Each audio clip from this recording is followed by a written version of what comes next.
What's the story, morning glory? What is the word? Hummingbird, thank you so much for clicking on my channel and for joining me for this review of Love After Lockup, Season 4, Episode 35, Felons for Life. Now, let's get into it. Derek and Monique. So, the last time that we saw Derek and Monique, after they had that very expensive $500 dinner that Monique paid for, after dinner, Derek still wanted to go out and have fun. Monique just wanted to go to bed. So, after a whole lot of convincing and going back and forth, she went ahead and relented, and they decided to go to the casino together. So when they get to the casino, Derek couldn't even get in because he didn't have an ID. So I thought that Derek was used to going to the casino. I don't know if this was a new thing that they started while he was away or what, but I'm not understanding how he didn't know that he needed an ID to get into the casino, because I thought he always went to the casinos before he went to prison. But anyway, that's neither here nor there. So he couldn't get in because he had no ID, and he blamed Monique for it. I don't know why he would blame Monique.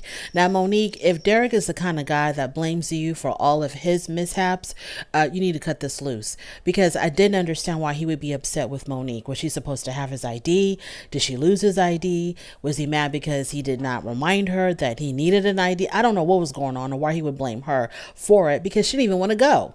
She was only there because you were making such a big fuss about it. But anyway, let's move on.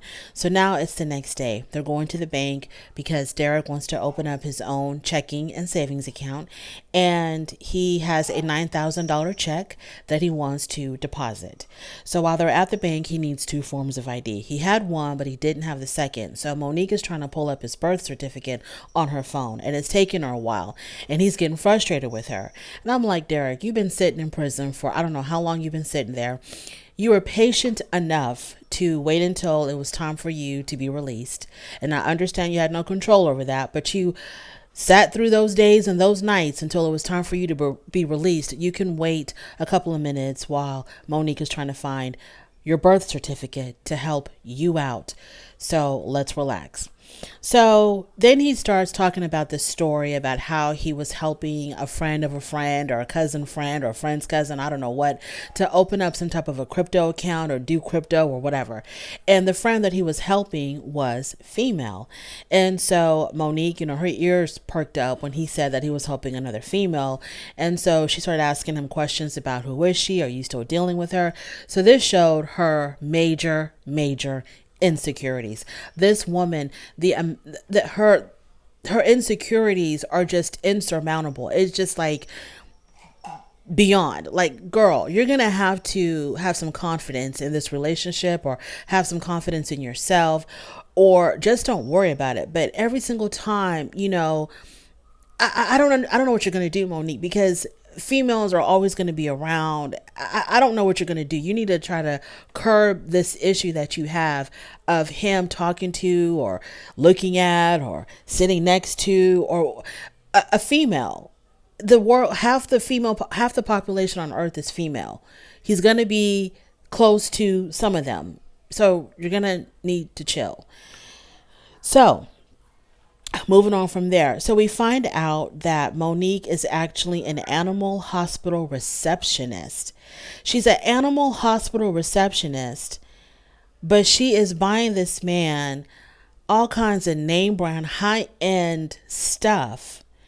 And she's only a receptionist at a vet. Moving on.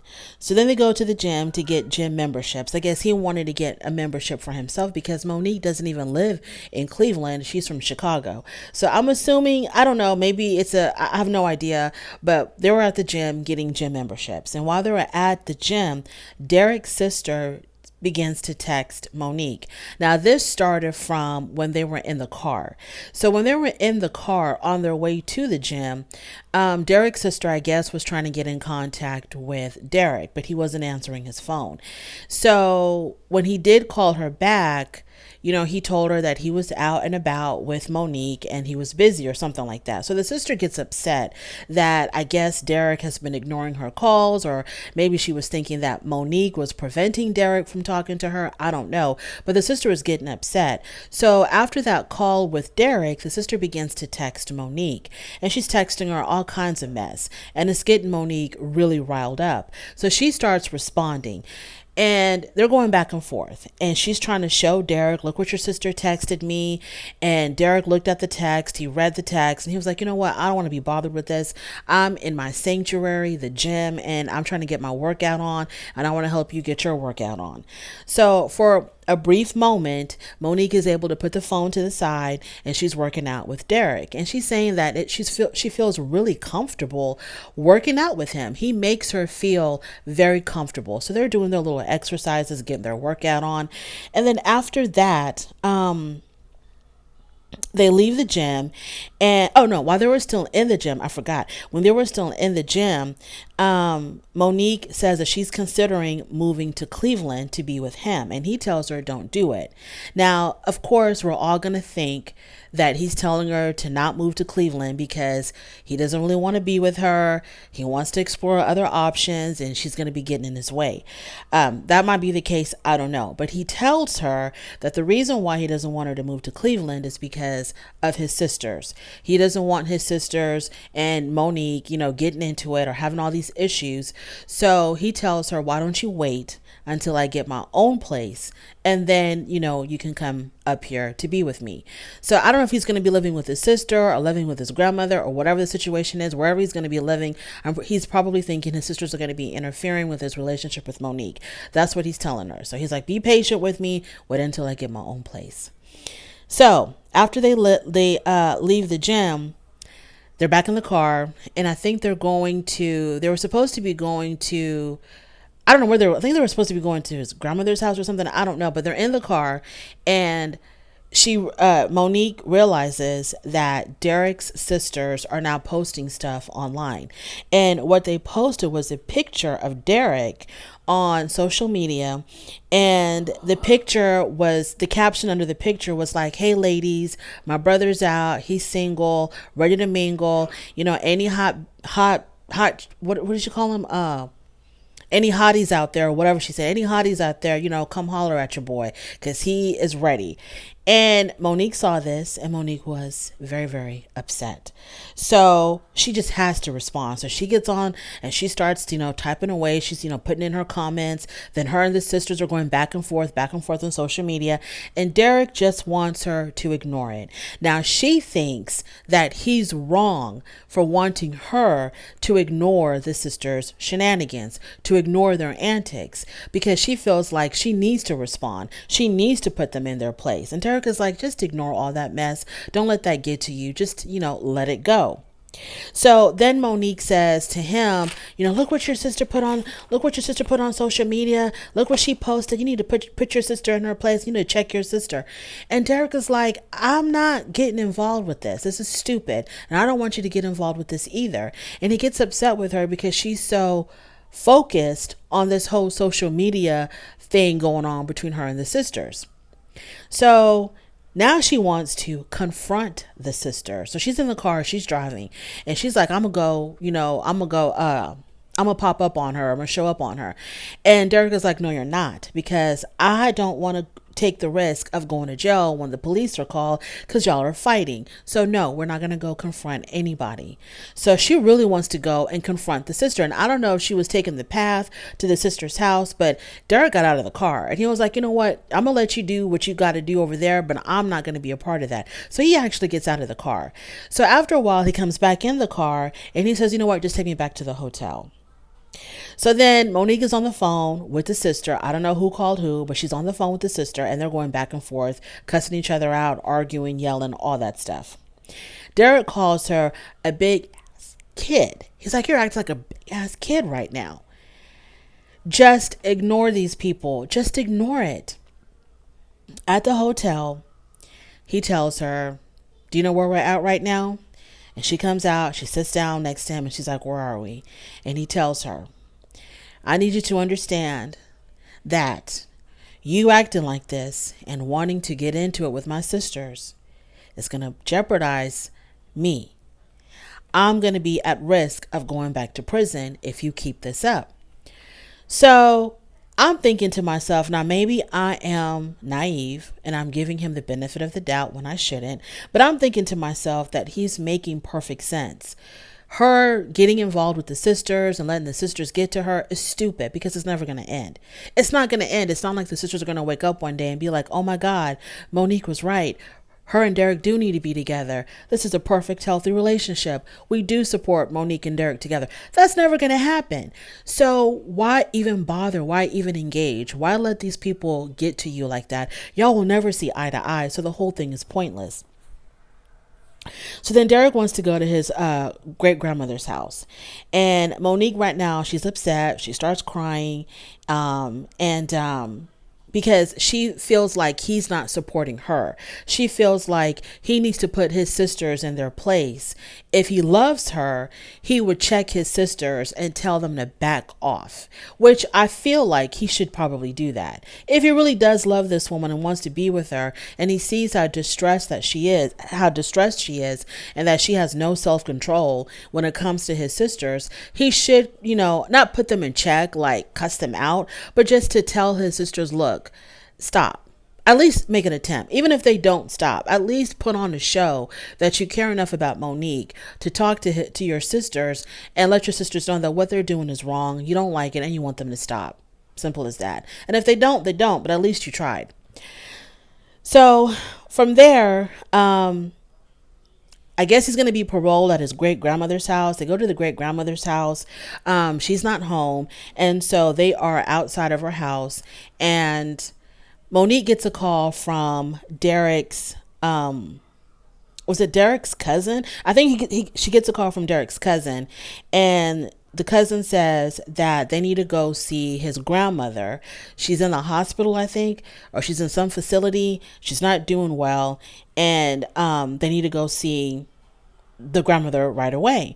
So they go to the facility, wherever the grandmother is at. Monique is in her car. She's sitting in her car. He goes inside the building and she's noticing a police car going back and forth in the parking lot. So she gets kind of worried.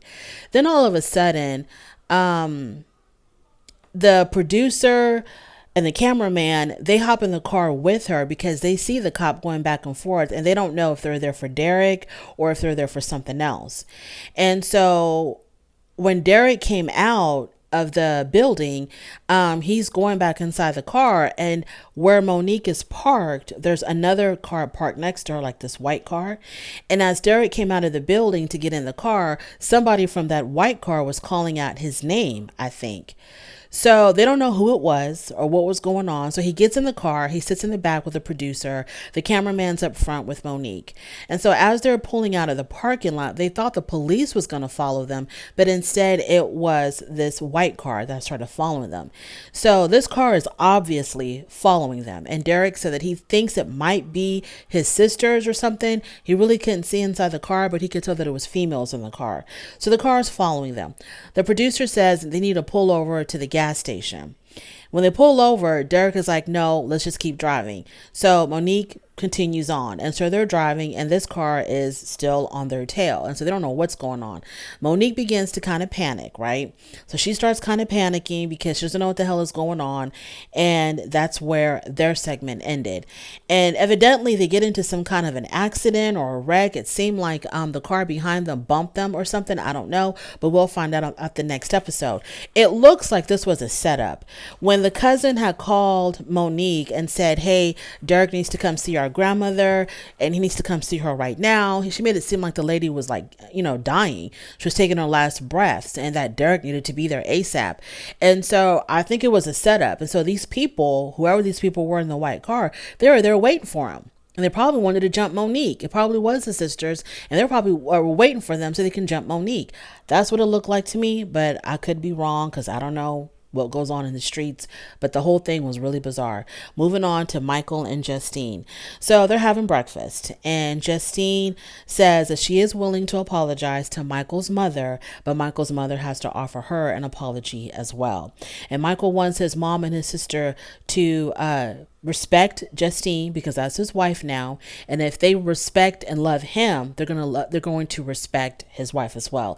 So he makes it look like he's going to lay down the law with his mom and his sister. and make sure that there's respect going around all the way around.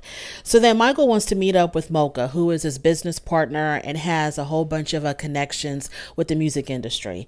And Justine's not happy about this. And so she says she's going to come with Mocha. Justine, let this man breathe. Let this man breathe. Let this man take care of business, because there's no way that you can stop. I don't know if she's worried about him cheating or why she has this issue with Mocha. But girl, if you're worried about Michael leaving your sight because you feel like he's going to be up to no good, or whatever it is that you think he's going to be doing or that you don't want him to do, whether it's cheating or, committing crimes or whatever you're so worried about, he's still going to find a way to do it. There's no way that you're going to be attached to him 24/7. Okay. Y'all are not conjoined twins. There's going to be a moment where he is out of your sight and he's going to do whatever the hell he wants to do, whether it's committing a crime, whether it is seeing another woman, whatever it is that you're so worried about. If he really wants to do it, he's going to find a way to do it. I'm just saying. So they meet up with Mocha. Now, Michael's stage name is Montana Mills. So, and he wants to go back into rapping.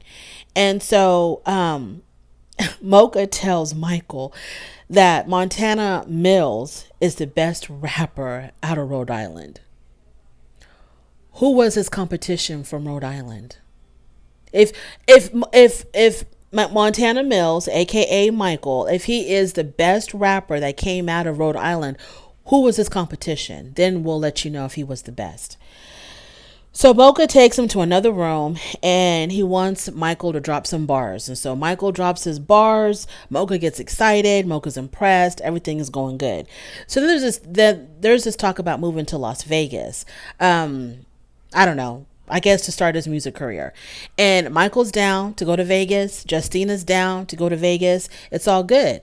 Now Mocha says, look, if we're going to restart your career, you're going to have to take off your wedding ring, because I think because of his looks, they also want to kind of sell him as like a sex symbol to the ladies. So Mocha tells him, you're going to have to take off your wedding ring. And Justine is like, that's not happening. Nope, that's not going to happen. He will never, ever, ever take off that wedding ring. That will never happen. So Mocha, you're going to have to work around that. I mean, the wife has spoken. Moving on to Gabby and Chris. Now, this is some nonsense here. Gabby and Chris it's like watching children. Gabby and Chris is like watching children. So Gabby got me, because I didn't think Gabby was going to show up to pick up Chris from the train station. I thought he was going to have to call his mom or do something or go back to New York. But Gabby was on her way the whole entire time. She was just tricking him. So she shows up at the train station. They get up and they start walking. And he's like, okay, we've been walking a minute. Where the hell's the car? She says the car's in the shop. And he's like, it's always something with you. And she's like, come on, it's just 5 blocks. Let's go. You can either stay here or you can walk the 5 blocks to the house. So they're walking. He had $150,000 and he's got to walk to the apartment. He had $150,000 and she was flexing that car so bad, because we saw pictures of her standing in front of this car. Whatever car it was that she had bought with the money that he gave her, or the whatever. And you're walking home. $150,000, Chris, and you're walking home. So they're walking. As they're walking, they're arguing. She thinks that he's cheating. He accuses her of cheating as well. So then she notices he's not wearing his ring. And she's like, where's your ring? And he goes, where's your ring? And he says he threw his ring away. And she goes, well, I threw my ring away. Okay, so what are we arguing about? What are we arguing about? Y'all are on the same page. Neither one of you wants to wear the ring. Neither one of you really wants to be married. So what are we arguing about? They get to the apartment because she's so upset. She won't let him up. She won't let him come inside. So he's downstairs outside. She's upstairs inside of her apartment. And she's like, you know what? I'm going to let him stay out there until he comes back to his senses. And then I might let him back in. So he starts walking. I guess he's going back to New York. I have no idea. He starts walking. And when she sees him walking away, she opens up the window and she calls him to come back, and she throws the keys at him for him to come up. When he gets inside the apartment, guess what they do, y'all? They start arguing again. They're arguing about who's cheating, who's not cheating. She gets upset. She gets up. She goes to bed. And he's going to be sleeping on the couch. Welcome to married life, Chris. Ain't it fun over here? Moving on to Cameron and Eris. Little old George Jefferson and Eris. So,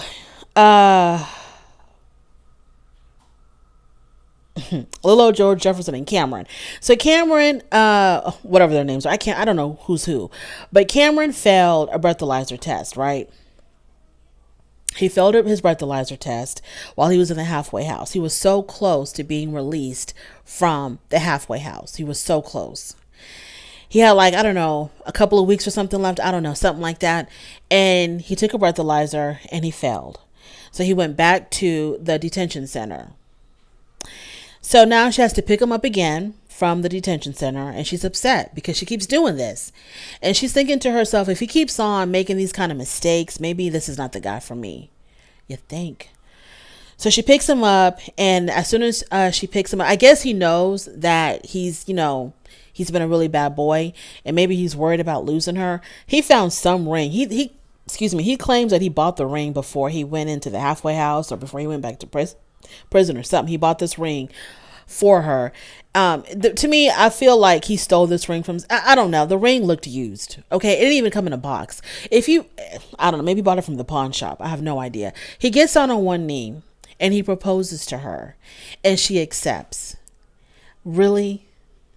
This man has not given you any indication that he can stay out of trouble, that he can support you and your daughter. He hasn't even met your daughter. And you're accepting his proposal with this pre-owned ring, this used ring. Are times that tough, Cameron? Or was her name Eris? I don't know which one's which.